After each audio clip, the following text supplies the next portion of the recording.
survivors, they're coming home. They float in darkness, they're not alone.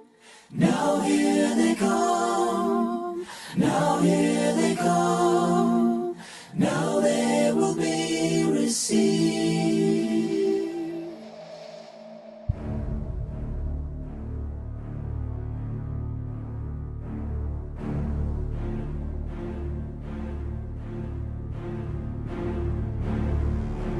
No one could outrun the crash.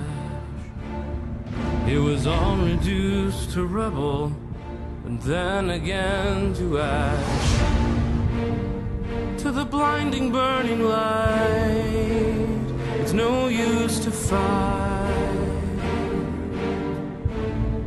There's no one out there. There was no signal from where you were, all failed contact, no life disturbed, hovering above,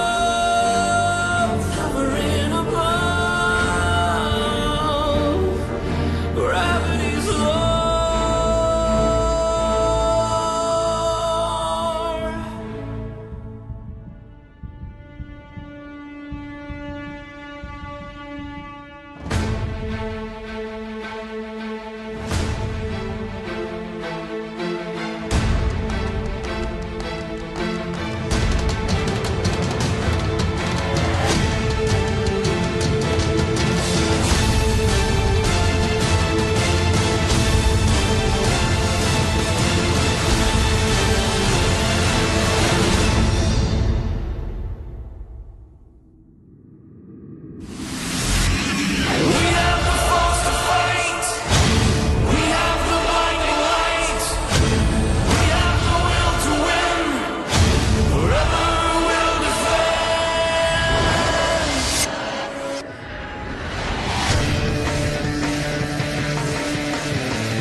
Welcome to the Resistance, my brothers.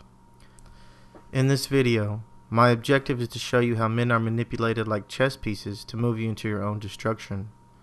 The winners are few, and the losers are many. Millions have died only to find out in their last days they were pawns. In the days of old, all sorts of rules and regulations were set up to restrict the movement of men.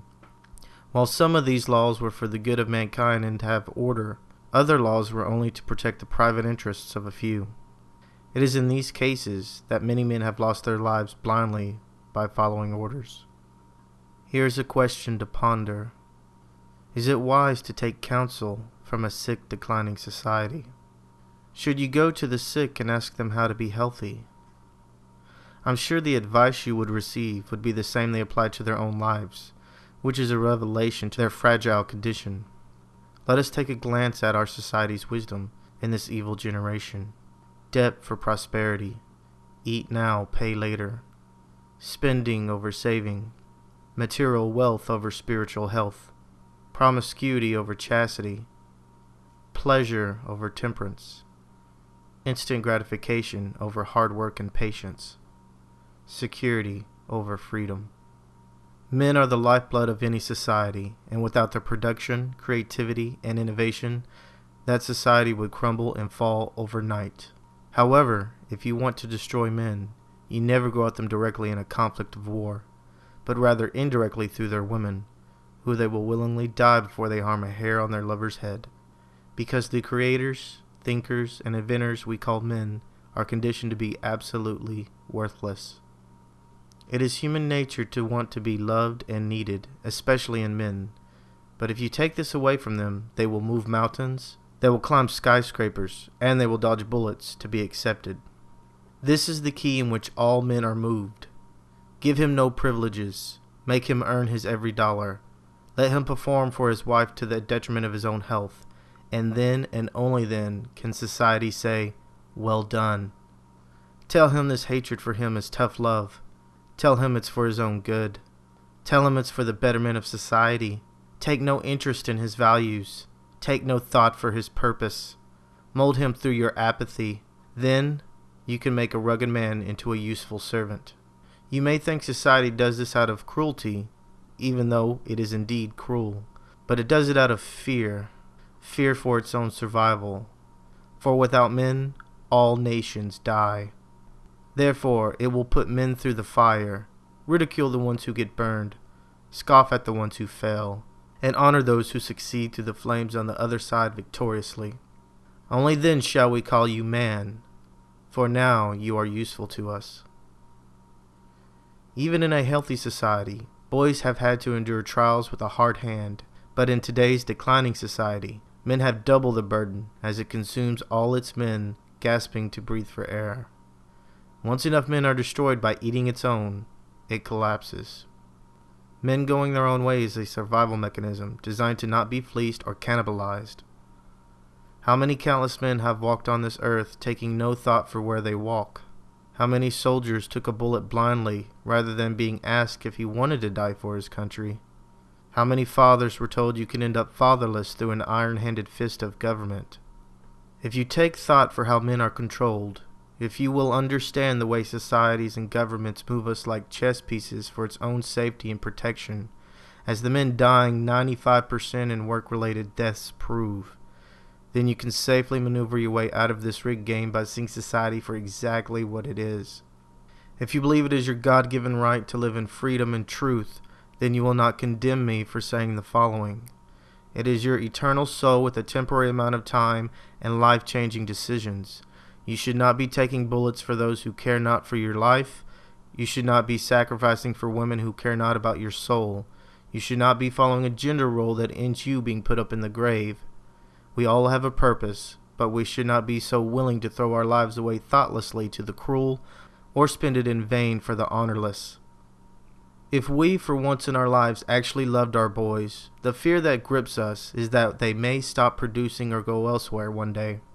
Hence, in fear, society reacts to put us in extreme conditions in which the individual male gets chastised repeatedly. When he cries over his wounds, you hear the sounds of "man up." When he fails to provide, you hear the disappointing whisper of "I need a real man." Love him only through his utility, and a servant he will be for life.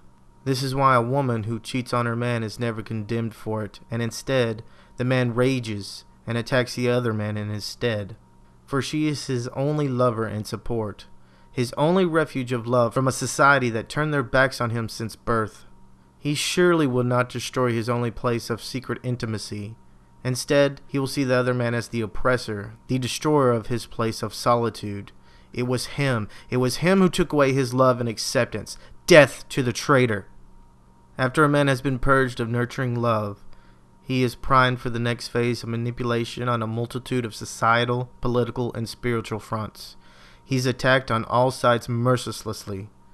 Let us go to the front lines to show you how this blitzkrieg is powerfully effective. On the woman front, he is told to provide endlessly. Then he is given a script to fill to earn his place in life. Society will stand right behind her, so you stand alone and isolated, which means no other voice of reason can be heard. The keys of the title man is given to women, for they will determine who is worthy, though not a single one of them has ever went through the trials of the fire. Your job is to earn her approval, to accept her love, even if it is a cruel hate, for you are lucky to have her, someone as worthless as yourself. Although it is you who is keeping the world turning, your manhood, which is always in question, is determined by someone who hasn't even felt the filthiness of coal. You will often see her prancing around, rejoicing in her evil narcissism that she is the one giving out the approvals and rejections of real men. She is always right, and your kingship is only because she lets you bear rule, for she needs someone to do the ruling. Though you may think you are the lord of your castle, society will come swiftly to your door should you offend your goddess, and make sure your place in life is well known, O king. With women being the only vulnerability a man is allowed to secretly express the reality that he is human, he will protect her until the day he dies. For he thinks in his heart, she is the only one who really loves me for who I am. Everyone else has tried to mold me, but in her I can find rest. It is only until later, when his goddess has committed adultery, does his soul crack and his heart cringe, and the only warmth of love he has ever felt dies out. Then creeps in despair, then lingers hopelessness. There is no society to turn to for refuge, for they have all shut their doors. There is no government to hold him from falling, only a sneer that he deserves his poverty. His friends disapprove, and his family tells him to try harder. All stare at him with a small paper script in their hands. Man up, ye fool! Man up, and you will earn your love back. Like a romance novel, he tries to win his whore back in vain, for he does not see her as a whore, but a lover gone astray. Get wisdom, knowledge, and understanding, for the commandment is a lamp, and the law is a light, and reproofs of instruction are the way of life, to keep you from the evil woman, from the flattery of tongue of a strange woman. Lust not after her beauty in your heart, neither let her take you with her eyelids. For by means of a whorish woman is a man brought to a piece of bread, and the adulteress will hunt for your precious life. In the age of evil, how many men have been brought to a piece of bread? Hear an old ancient Chinese proverb. If you wonder where the road ahead of you goes, ask somebody coming back. Ask and ponder, where does the road of marriage go today? The men have returned. What is their report? Where does the road of relationships go? The young men have come home. What is their message of warning? They come back saying, relationships are like seasons, starting in spring and ending in winter. Tread not here. And so ends the front lines of womanhood. The Brotherhood Front. The Brotherhood Front is a constant testing of one's own manhood in the sight of his brothers, lest he be ridiculed for being weak. Whereas on the woman front, where a cruel goddess gets to dictate who is a man, the Brotherhood are the enforcers of her decision. Where one should think he could find solace and brotherly love by confiding with another man, he instead is mocked for not playing the twisted game of alpha roulette. He must always prove he is stronger, dumber, and more daring than they all, lest unpleasing eyes be gazed upon him. This double-edged sword, where a man has no refuge from the onslaught of social manipulation, forces him to play along on the outside, while on the inside, the inventor, the creator, the innovator, slowly dies in his spirit, as he is forged to act like a dog, just so he does not get a beating for the day by friends and peers. One way they strongly enforce this poison of one's soul is through homophobia. A hint of weakness or compassion towards another male will be met with a death-from-above barrage of "you must be gay" slurs that engulf the room itself. No one else dares to stand up for him lest they get similar treatment. Thus the encircling is complete. The encampment has been blockaded. The enforcers isolate not only other men, but themselves from receiving any real help in their life. For the only source of their private matters can be revealed in the socially acceptable manners of giving your secrets to women in hopes that they will have a faithful spirit. The brotherhood is no brotherhood at all, but more of the operations of a gang. Weak members are killed off or dispelled, while stronger members get to rule the roost. This tribalism pushes young teens to commit suicide in earlier stages of life, for they have no comforter. Not only is the brotherhood nothing like the sisterhood in terms of loyalty and collectivism, but its operations are fierce and deadly, encouraging men to do dangerous things to prove their manhood over and over and over again. This is not a spirit of love or unity, but a spirit of confinement, to keep you in your prison of pseudo-masculinity, so you can ultimately provide for your woman and society. While women are eyeing for winners, the men have spears behind your back, prodding you to go through the trials of the fire, lest you be unworthy of your title. You will defend it to your last dying days, only to be wished to be accepted and loved for who you were as a human being. And so ends the front lines of the brotherhood. The cultural front is a mass propaganda machine that invades and infiltrates the minds of the masses for molding the youth into an image designed for extortion. Its power lays in its subtlety, and its strong arm lies in a prism mind lock where everyone who is not awake to their own enslavement keeps one another in line. Old wisdom is slowly subverted into new heresies for the damnation of the masses. Freedom fires gave everyone the freedom to have cancer and die an early death. The subversion only needed a taint of good old Americanism, and the people blindly followed patriotically into their own destruction. The cultural front is perhaps the strongest of all the lines in which a man needs to defend himself. Whereas one can live without a woman or not be entreated into a brotherhood, every second of his life he is bombarded with blue pill programming from every area in his life. Television, the internet, movies, video games, radio, books, family, friends, relatives, the schools, government, and all social media, there to invade his privacy and presence, to present to him doctrines of demons to steal away his very essence of humanity and manhood. The creative spirit energy that makes up masculinity and manhood are always 24/7 under surveillance to be watched, manipulated, controlled, and channeled for anyone else's usefulness and purpose other than the man himself, for men are rulers. He must be sacrificed. He must do the sweat and toil. He must pay for the first date. He must open her car door. He must pull the 70-hour workweek job. He must be the one on the front lines defending the nation. He must be the one leading the home where his authority is in the hands of his wife. He must be the one to take all the risks. He must be the one to die for approval and acceptance. The culture for men is a culture of hate. He is used only to the extent in which he can provide for a society that loves him not. Every day they lie to you. They come whispering in your ear, "If you only do this, then we shall unconditionally love you." The man holds his own code and works his way into being approved, only to find out that it is never good enough. There is always one more ladder to climb, one more step to take, one more hour of work to be done. The culture waterboards him into accepting his fate, that he is not strong enough, not powerful enough, not intelligent or cunning enough to be free. Governments fear it. Women despise it. They get you to question it by wondering if you are selfish, yet they are the ones extorting you.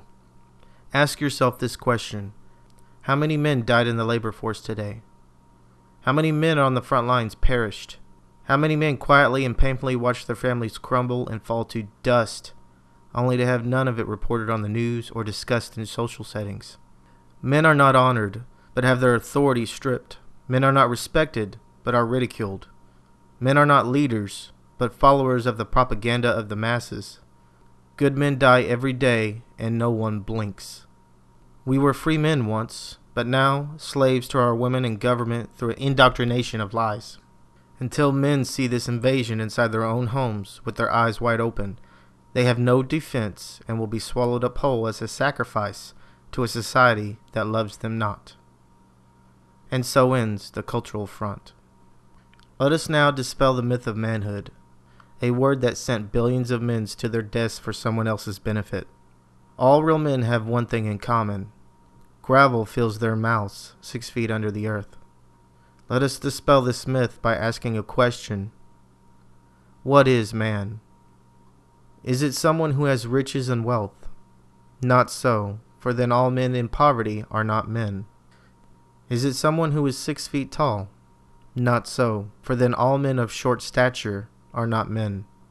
Is it someone who has powerful strength? Not so, for then those men of little strength are not men. Is it someone who has great wisdom and knowledge? Not so, for then those men who have little intellectual capacity are not men. Is it someone who has top physical form? Not so, for then men who have little physical endurance are not men. So then, what is man? What separates the men from the boys is only one thing that all men share in, and that is his character. Though we are not excellent in all things, one thing men possess above all is character, and this makes him a man. Anything else less than this is a tool to manipulate you into your own demise.